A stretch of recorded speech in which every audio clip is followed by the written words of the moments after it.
sihlali sisithethi segunyabane lezotshutshiswa eMpuma Koloni. Eli lelinye lamatyala athi emva kokuba kubanjwe laa nkqubo yoxolelwaniso i-TRC labe kuthiwa umntu ecele uba axolelwe onguLamonde Gcinisiko Ntantala awanikwa uba abe uyaxolelwa. Yathi ke loo nto makatshutshisiwe. Ngelishwa ke kusekhona ikomishini ephandayo ukuba kwakutheni zilibazisekele into emva kuba ku-2002 kwakuthiwe makaqalise uxoxo aze aphela eqala enguxoxwa ngoku.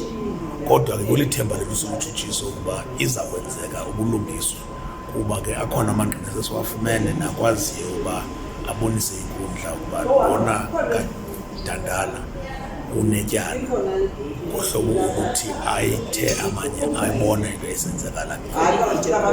Silindile ukuba sifumane amanye amangqina ke nazawukhomba wakasana ke ngokuba yena wayepha icala ngalamini futhi ungumntu efanele uba abe uyafunyana enetyala ngale tyala liqhubekayo.